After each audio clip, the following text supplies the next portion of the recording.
Hi everybody, welcome back to another episode of The Arts at EPCC. My name is Dr. Yasmin A. Flores, and we are here for a special episode because this is Noah Garcia, and I've been trying to get Noah Garcia on the show for several months now. Almost a year. I know. Almost a year. I can't believe it. And every time something would happen, either you'd get here, I wasn't here, I was here, you couldn't make it. You had classes, etc., etc. So welcome to the show, Noah. Thank you for doing this. Yeah, Noah. So just to kind of tell you, and I'm going to kind of dust this table as we're speaking. Yes, you are a double bass player. Yes, ma'am. So how is everything going? You're studying with Ian Narlock. Yes, ma'am. I am. I love Ian. Ian's great. I feel like I've never had a professor really, a bass professor or lessons like keep me on track so well and push me as hard as Ian's pushed me. Yes. Definitely without Ian, I would not be like skill level where I am today. And I've been so impressed with the stuff you've played. So you performed a couple weeks ago for the departmental recital. And I was because it was a sonata or concerto. A concerto. Yeah, that's so awesome. And you know, so just to kind of explain to everyone, so double bass is the really tall one, yes, right? The biggest one. Right, the biggest one. And so you were playing something that I would typically hear more on a cello, right? But for the double bass. And so the double bass, the other interesting thing, and somebody pointed this out the other day, it's the, what do you all call these motions? They're called shifting. Yes. And so they were like, it's these huge shifts on the double bass that a cellist would not be used to, a viola player, a violinist, any one of those. So that's very different. And then also, I'm very impressed with your pitch, with your sense of pitch, because that's the thing for string players. You know, anybody that's looking into strings out there in El Paso, and you want to study the violin, you want to study any one of the strings, you have to have a good sense of pitch, because if you don't, tuning becomes an issue. I mean, you're changing notes on one string, let's say, because you can, correct me if I'm wrong, you could play a scale on one string. You could. You could. And you're going to be doing a bunch of weird, right, like flippity flop, AKA shifting, right? Okay. But it's that as long as you have that good sense of pitch where you can quickly adjust, that's essentially what it is. So I was very impressed with you. Let's talk about, you've been at EPCC for how long? This is my third semester. Okay, third semester. And when you got to EPCC, what were you expecting, and how was it different or similar to what you were expecting? I was definitely very blindsided. I started my first semester at UTEP, and when I switched over, I wasn't in music at first, and I'd taken a good break from the bass. So coming back into it, I wasn't really sure what to expect, I guess. Yeah. I was kind of just going in blind. Right. Yeah, but I got lucky with Narlock. We'd met a few times before from my experience in the youth orchestra, the El Paso Youth Orchestra. Right. Yes, and so I knew Narlock, and everything else was just, you know, kind of blind meeting. We met. We had a music theory. Right. Music theory. We met. That came and went. Yes, of course. And then my first class was with Ms. Zalkind. Yes. Oh, and that was she was interesting. Yes. First professor to meet. Oh, right. Yes. So, and I can never brag enough about Joy Zalkind. So Joy Zalkind, for those of you that, some of you all out there already know who Joy Zalkind is. She is the principal flute player with the El Paso Symphony Orchestra. Stunning musician. She would get mad if I said flawless, but I get intimidated in her presence on my little bass clarinet in the second row behind her, right? If and when I ever perform with them. But yeah, she is phenomenal. And so it just, everything she does is impeccable. And I was so grateful that we have her for sight singing and ear training, as well as flute.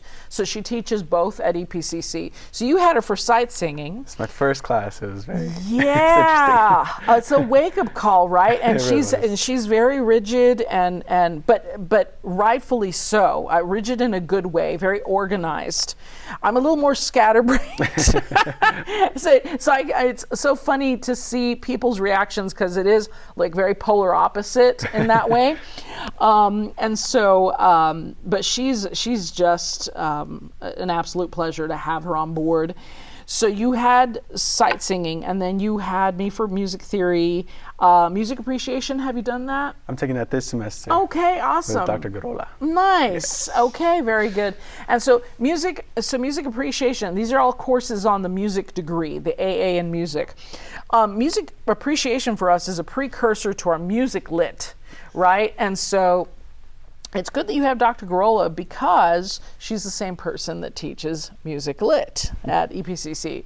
So now you start to get a kind of a taste, like, okay, this is what she's expecting us to know. And I'm sure since she has music majors in her class, she's probably mentioning, like, okay, if you're a music major, listen up, right? And that's a whole, and I'm going to probably pick your brain about that too. I'm always fascinated with our music appreciation courses, because we have a combination of music majors and non-music majors in that course, and different interests, right? Different backgrounds. Most of our music majors are about 30 to 40% more engaged, obviously, because they have to know it. Definitely. So it's like a nurse in a nursing class, right? It's like, okay, I've got to write this down, you know. And then you have the non-music majors.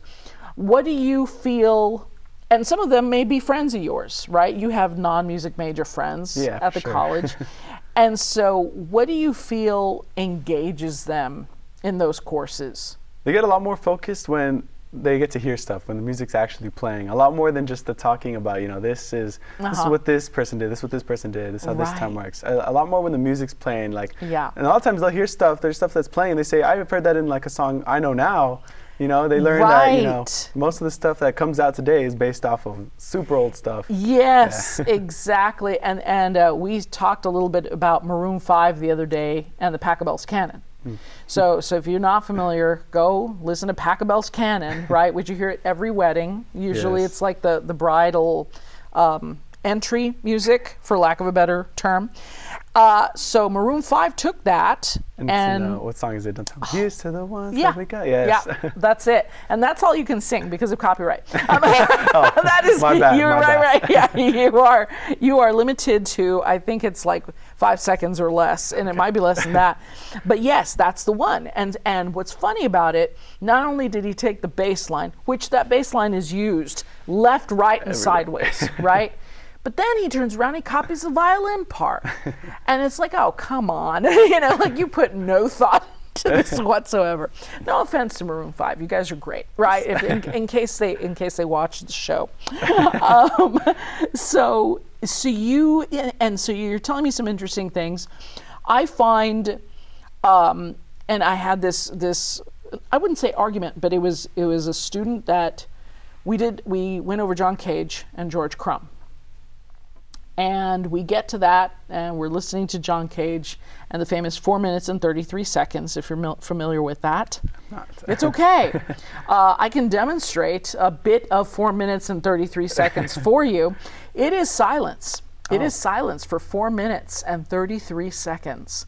And it is a published piece. And movement 1 is tacit. And movement 2 is tacit. And movement 3 is also tacit. Yes. And so the students were kind of sitting there watching this video. In one of the classes, I actually played a video of an orchestra with the conductor who literally starts like they're all just sitting there with their instruments, right? And so the class was like, what the heck is this? Like, what are we listening to? And I was like, this is a legit piece. And so we kind of talked about it. But that worked the other day because it's kind of almost gimmicky, right, in that respect. The actual featured piece is the for prepared piano. The George Crumb featured piece is the Caballito Negro. I start to kind of show them some videos of different George Crumb pieces as well to kind of enhance that a little bit. And that's what I find, because sometimes the book will pick pieces. Sometimes I kind of scratch my head as to like, why this piece? But yeah, you're absolutely right. The lecture is not.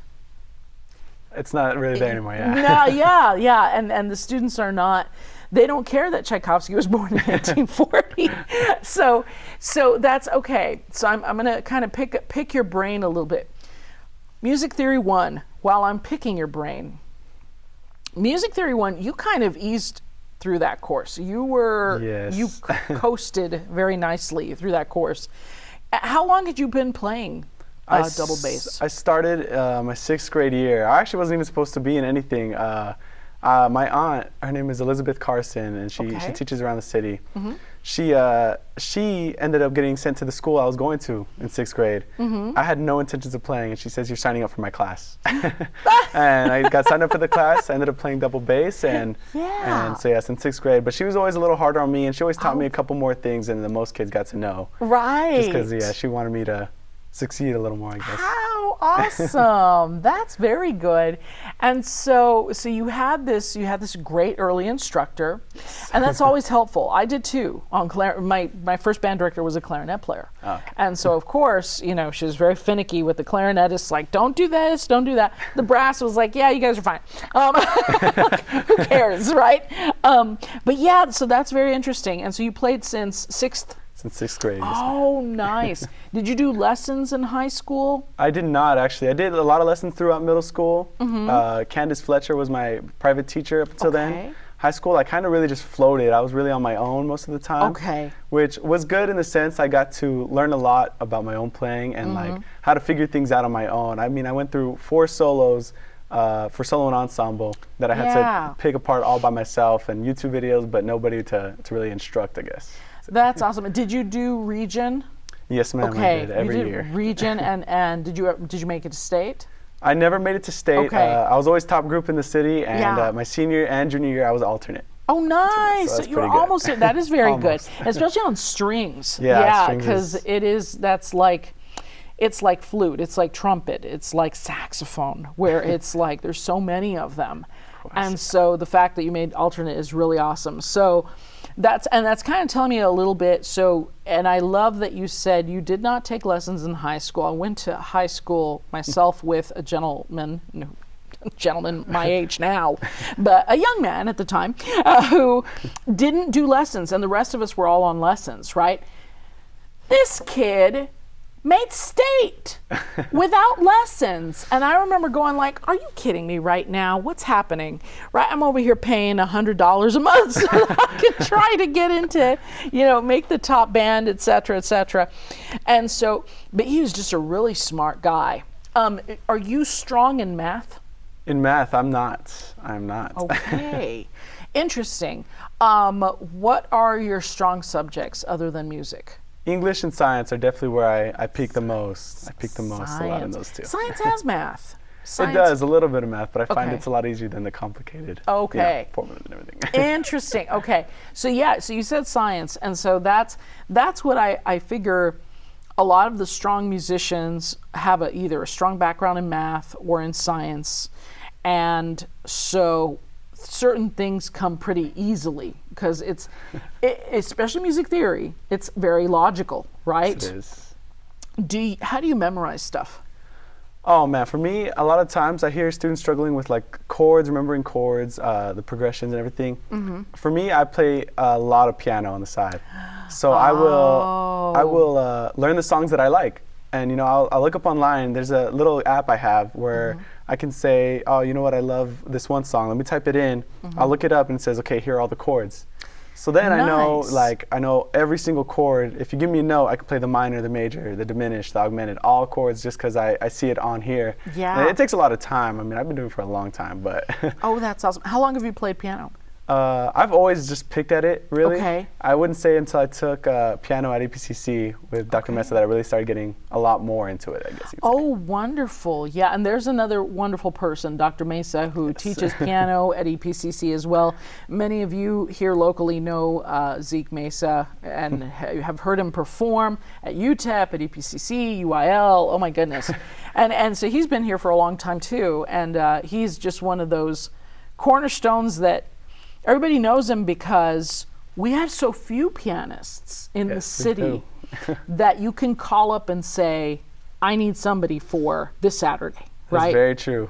And he's such a good reader. Like, you can give him anything, anything. One day I was talking to him about Jean Francais. Francais. We had the same, I was mentioning the same composer in the last show. Jean Francais was a French composer, clearly, who wrote a beautiful concerto for clarinet and a couple of other pieces, also for flute. He wrote stuff for woodwind quintet, etc. Anyway, his music, the piano parts, are wicked hard. Like, you give that to any pianist, and they're going to either charge you $1,000 for the one piece, or they're just going to say no. Like, I can't play. This is and then they get offended. This is an orchestral reduction. This is not really a piano part. Dr. Mesa will read it. He'll play it. Yeah, like he's like, yeah, it's an orchestral reduction, but as a pianist, you have to know how to do that. Yes, that's a funny story. I actually, this last, was it departmental, the last departmental we had? Yeah. I scheduled Dr. Mesa 3 weeks ahead of time. Okay. The first week, another student took over their time, took over my time. So we missed that one. I said, it's okay, I have the next 2 weeks, we'll be fine. The next week he was sick. Oh. Next week he was sick. Next week I was sick. Oh no. So then come the day of the departmental, which I shouldn't be saying this, I'll get in trouble. Oh, okay. But the day of the departmental, about 15 minutes before the performance time, Yeah. was his first time looking at my concerto piece. Right. Ran it straight through the whole way through. Yeah. No problems at all. And the Right. time he performed it for my departmental, that was his only second time looking at it. Of course. Yeah, he's insane. Music is so much like a recipe that if you know how to bake one cake, you kind of know how to bake 20 other cakes, right? And so for Zeke, that's exactly what it is. Who was the composer? Remind me. Dragonetti. What is it? A Dragonetti? Or Dittersdorf. The Dittersdorf concerto was the last one I played. Okay, Dittersdorf. Yes. Okay, I know of Correct Dittersdorf, yes. And you know what he's famous for, right? Dittersdorf? I do not. Ditters von Dittersdorf is the actual name. Funny story. You're gonna have to double check this information, but when they knighted him, I think it was that he was knighted. This is like 1700s ish or 1800s, and they invented a town based on his last name. That's why it's Ditters von Dittersdorf. Oh, okay. Okay. Because I forgot where he was actually from, and they were like, "That's a dumb town." So like, let's, it was like something to that effect. And so he's famous. Like his quartet is featured. It's the dum dum dum da dum dum da da da da dum dum dum dum. Very famous quartet. He's like a one-hit wonder because of that quartet. Oh, okay. And it's Ace Ventura: Pet Detective features it. You remember when Jim Carrey grabs the guy, the Monopoly guy? No. Yeah, it's a guy with a monocle. I think he has a monocle on. Is this the first one or the second one? I do not recall. Might be the first one. Okay, and I he should remember. Picks him up, throws him over his shoulders because I think it's like a fundraiser or something for animals, and so he's showing off that this is the fur that he chose to wear. And it's this man in a tux, right? And just throw Jim Carrey, who's probably 6-something, right? It's a really tall guy. It's the funniest scene in the movie. And so in the background, you hear the dum, dum, dum, da, dum, da. Yeah, the Ditters von Dittersdorf. That's very funny. Okay, well, so I'm glad to hear that Ditters von Dittersdorf wrote other pieces as well. And so this is what you played. I love it. And so you have a semester left. I do have one more semester left. Oh boy. It's exciting. Where are you looking at transferring? Texas Tech, UTSA, and the one I'm really hoping for is University of North Carolina School of Arts. Yes, and there's a really good bass player up there, Paul Sharp, and he was Ian Narlock's teacher at Texas Tech. Nice. So we joke around. We call him my grand teacher. Oh, grand okay. teacher. That's so cute. So yeah, I've had a few conversations with him. They're offering a full ride to an out-of-state based student. Wow. So hopefully that could be me. Hopefully. Yes, and Texas Tech too. I'm also getting private lessons with Mark Morton, who's the bass player up there. Okay. Amazing. That guy's also, he's insane. That is and fantastic. on multiple instruments. I mean, he's accompanied me on harpsichord. He has a harpsichord. Okay. First off. Yeah. And piano. He accompanies all his students. Yeah, he's crazy. He's a different level. That's awesome.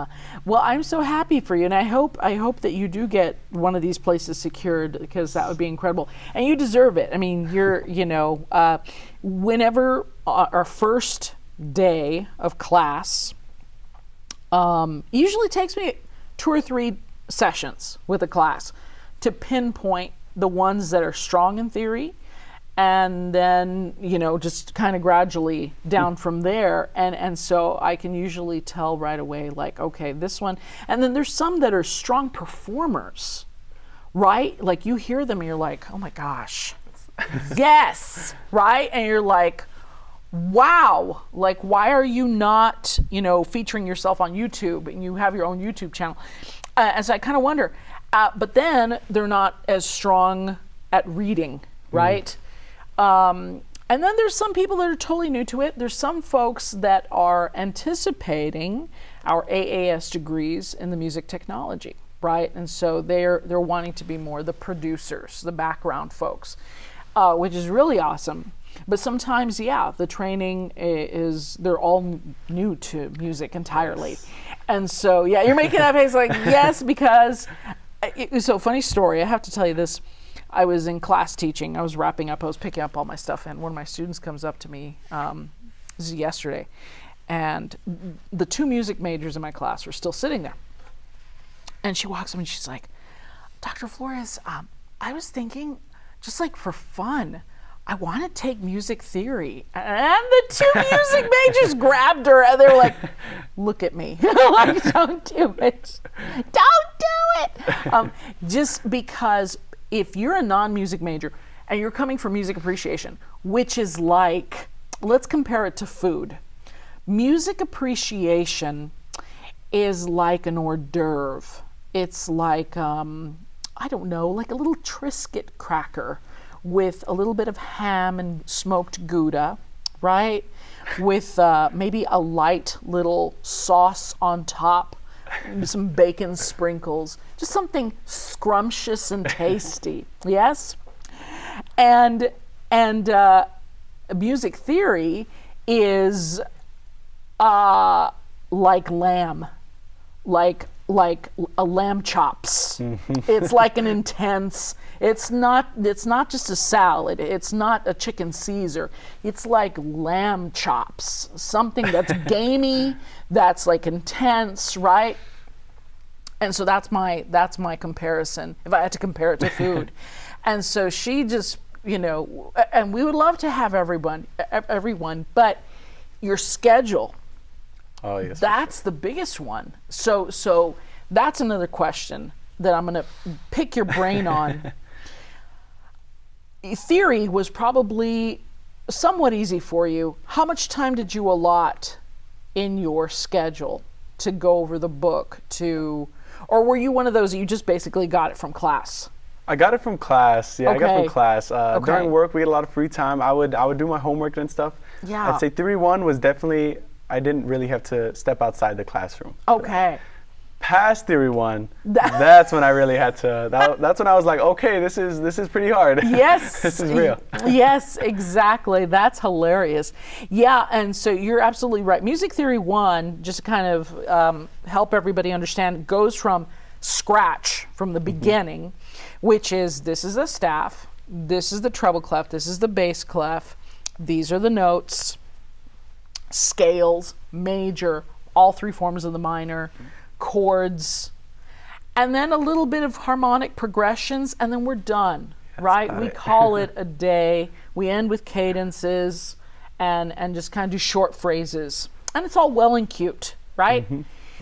And then Theory 2 starts to introduce longer phrases, more ornamentation, more complexity, And right now, you're in Theory 3. Yes, ma'am. So now you're getting into the thick of it. You're doing the augmented sixth chords. Yeah. I know. Those guys are. I know. One semester, they asked me to teach Theory 3. Maybe I did it 2 semesters. But, oh my gosh, both times I was like, oh my gosh, I have to dust off my knowledge because I couldn't, like, there was a lot of, like, empty, like, just holes in my mind from 20 years back, right? And so it was like trying to figure out, okay, the Neapolitan sixth chord, the augmented, which that one's the coolest one. Yeah. That one, I call it the Halloween chord. Really? Okay. Yeah. If you play it, go back and listen to it. It is very much 1960s cheesy Halloween chords. Like if you listen to the Munsters theme, if you listen to some of those older shows, that Neapolitan six. And so if you're dying to know what the Neapolitan sixth chord is, join us for our next segment, which is our part 2 with Mr. Noah Garcia. Yes, we have a part 2, so stay tuned for that, you all. But if you can't make it for the part 2, we understand. Thank you so much, and we will see you next time, all right? All right, you guys, take care for now.